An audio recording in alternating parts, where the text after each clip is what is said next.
Sobre o que eu tinha falado aí já um pouco antes ali da entrevista coletiva do Leonardo Jardim, né? O Cruzeiro vai se acostumando a acumular fracassos, a acumular vexames, a acumular derrotas. A gente fez cobranças aí ao Leonardo Jardim, mas eu volto a afirmar o que eu disse há um tempo.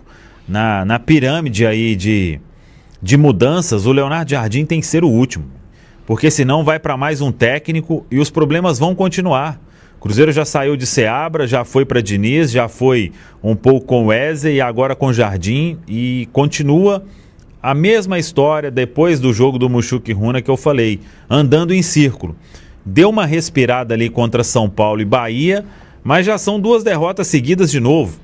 A facilidade que o Cruzeiro tem para acumular insucessos, derrotas, fracassos, ela é inversamente proporcional à facilidade de somar uma boa sequência, né? E o Cruzeiro não consegue e não sai do lugar. E uma mancha na história do Cruzeiro, desta forma como vai ser, o Cruzeiro não vai se classificar para a próxima fase da Copa Sul-Americana. E se acontecesse um milagre, continuaria sendo uma vergonha histórica perder 3 jogos da forma como perdeu, e em cada jogo tem a sua especificidade. Não sei quantos anos que não perdia no Chile, Mushuc Runa viajando pela primeira vez para fora do país. O Cruzeiro vai colecionando fracassos e as coisas vão ficando sempre na normalidade dentro da Toca da Raposa 2. E quando a gente fala aqui sobre o Pedro Lourenço, que é o dono da SAF, ele tomar medidas mais enérgicas, isso precisa acontecer o mais rápido possível. E que essa medida enérgica seja a mudança no departamento de futebol, que é chefiado pelo Alexandre Matos.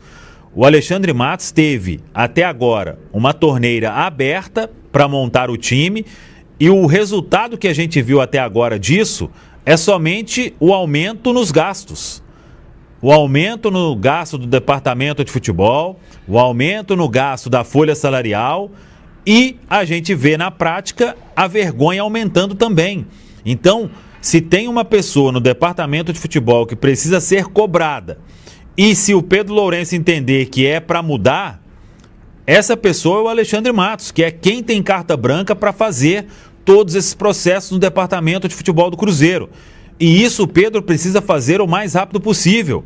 O Cruzeiro, ele não tem... Tudo bem, o técnico pode ajudar.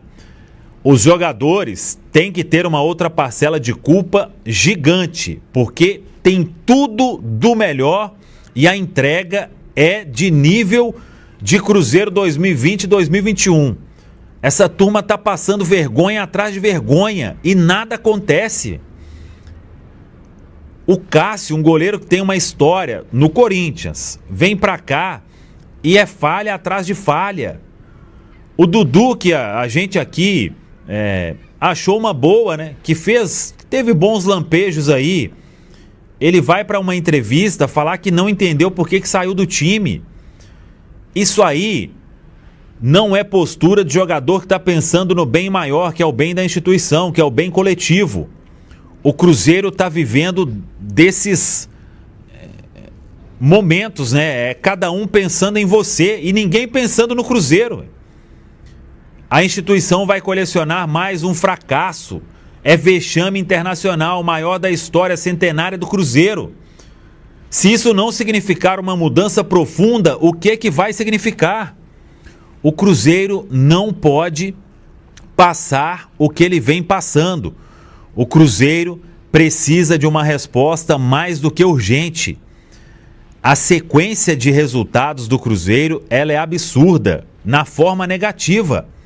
E isso é um ponto que precisa ser mudado. E outra, tem jogador que continua achando que está fazendo favor para o Cruzeiro? Esse jogador não serve para estar aqui no Cruzeiro.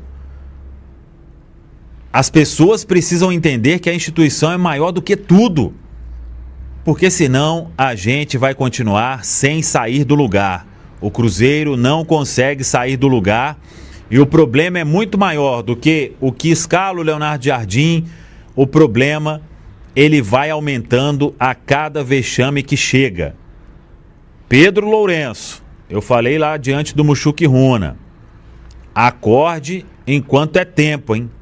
Os fracassos estão se acumulando e a torneira com o dinheiro, ela tá indo cada vez mais pro ralo, sem resultado efetivo. Valor. Quero o seu resumo também aí do jogo que você transmitiu. Você falou de algumas situações pontuais, mas o resumo do que você testemunhou, o que você sofreu acompanhando essa noite. Você sobreviveu ao jogo Palestino 2, Cruzeiro 1, Piquitito. Eu já tinha passado de uma prova muito grande, que foi a derrota para o Mochuque Runa, que era um time desconhecido. Também estava lá em Santa Fé, naquela bola final, um cara que era amador de futebol, treinava correndo com as garrafinhas e com as latinhas, ele faz um gol no Cruzeiro, jogando pelo União de Santa Fé. E hoje aqui, o Cruzeiro joga 20 minutos, meia hora, tem chance, não faz, falta a qualidade, falta a definição, é um parto para fazer um gol. O conjunto da obra é um vexame nessa Copa Sul-Americana. Assim, mais do que um vexame, é um vexame dos últimos anos do Cruzeiro. Dos últimos anos. Eu falava até que naquela derrota para o Mochuque Runa, talvez foi um momento tão de sofrimento que eu senti, porque eu comparava com o rebaixamento em 2019, mas eu me preparava ali. É aquela cartilha, perde uma, faltam 3, perde. Aí quando chegou no jogo final contra o Palmeiras, que era o melhor time, e o outro lá tinha que ganhar, não ia dar certo. E isso aconteceu. Agora você pega um time desconhecido, o Mochuque, o Palestino sim, já enfrentou o Flamengo, já venceu, já complicou. O Santa Fé também é um time muito mediano. Então assim, a análise que eu faço, porque eu não escolhi um melhor jogador do Cruzeiro, porque não tenho condições, sabe? Eu nesse momento não me permito, com tanta bagagem, com tantos jogos, escolher um jogador do Cruzeiro mediante tudo que eu vi hoje, que foi um vexame total, empilhando chances, não conseguindo vencer um time que o juiz apitou, ele começou lá atrás e o Cruzeiro não teve capacidade de jogar para vencer. Agora é o Campeonato Brasileiro, joga domingo lá em Uberlândia contra o Vasco. A Sul-Americana é um vexame, um absurdo o que o Cruzeiro fez. Quer dizer, não dá para fazer um tipo de comentário mínimo, buscar alguma coisa. Não. A verdade é que nem merece classificação. E no futebol tudo pode acontecer, mas não merece.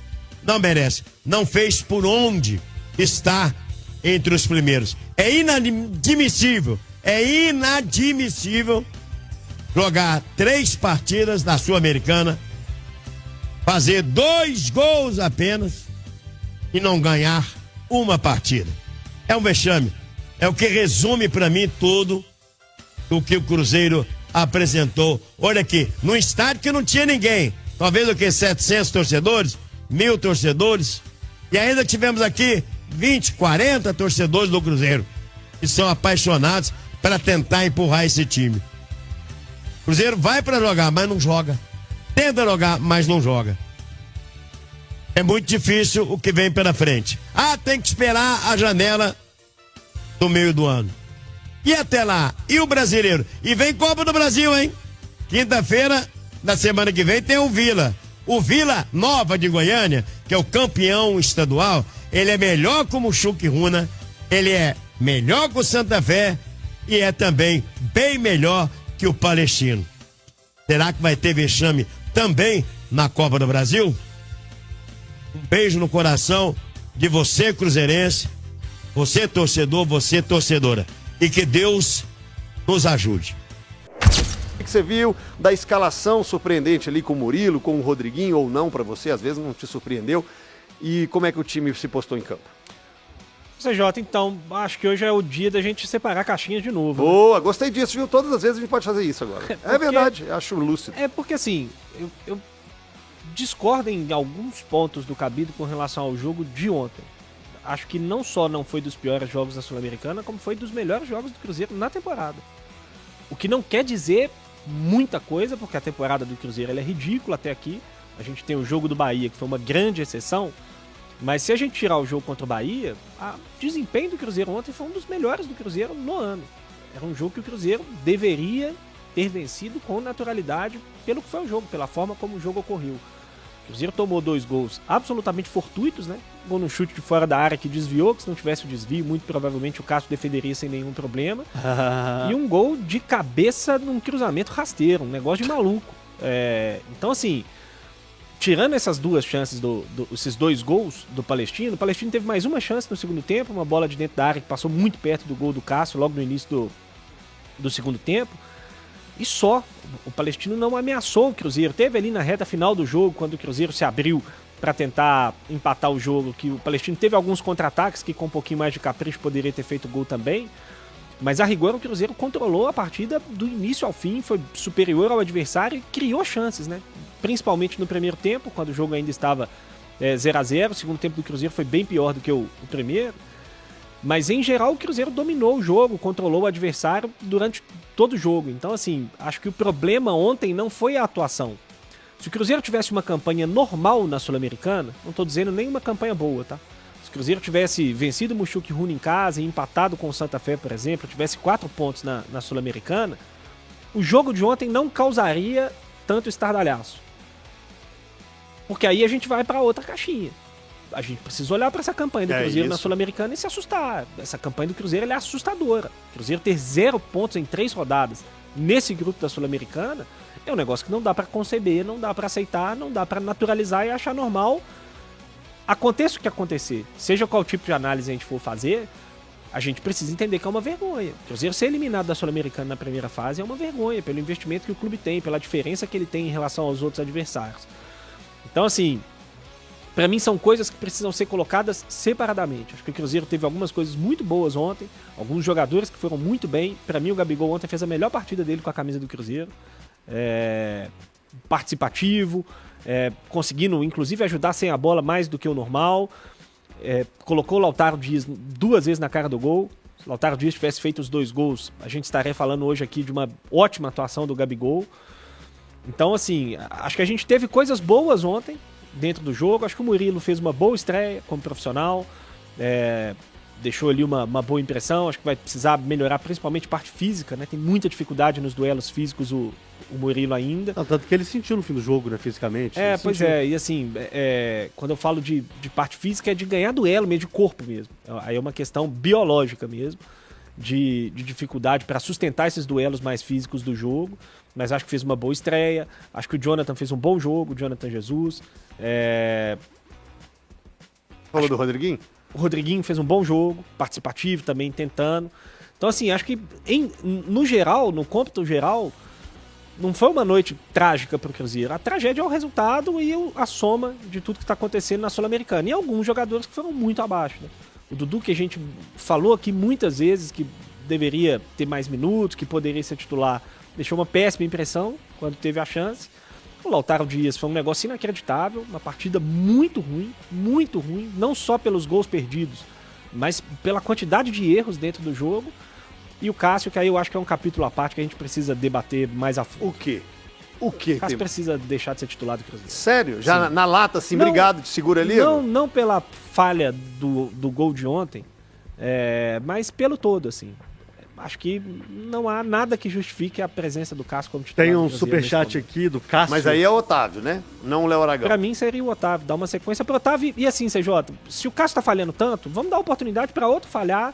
Alguém que possa evoluir, que possa mostrar algo diferente. Porque, assim, a gente precisa respeitar a história do Cássio. O Cássio é o maior goleiro da história do Corinthians, talvez o maior jogador da história do Corinthians. O Cássio tem uma história no futebol incrível. Mas o Cássio veio pro Cruzeiro porque ele já estava muito mal no Corinthians. Senão o Corinthians não liberaria o Cássio da forma como liberou. Ninguém libera um ídolo como o Corinthians liberou se ele não está muito mal.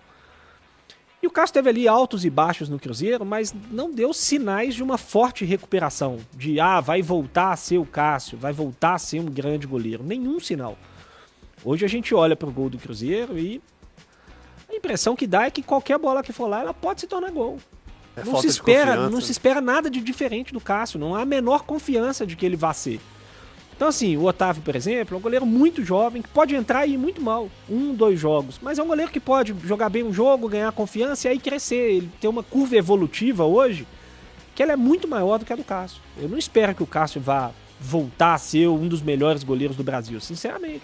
O Cássio já está entrando numa reta final de carreira. Então assim, como está muito mal, o Jardim fez uma série de mudanças no time, colocou o Dudu no banco, colocou o Gabigol no banco, colocou o Wallace no banco e o time melhorou. Por que não experimentar o Cássio no banco? Então é isso aí, pessoal. Já que você chegou até aqui no vídeo, não se esqueçam de dar aquela moral, se inscrevendo aqui no nosso canal, deixando o like, a opinião de vocês aqui nos comentários, galera. Vai nos ajudar bastante, né? Pra gente estar trazendo esses cortes aí de notícia do nosso Cruzeiro todos os dias aqui pra vocês, galera. Rapaziada, então é isso. Esse aí foi mais um vídeo de hoje. A gente vai ficando por aqui, né? Um forte abraço a todos.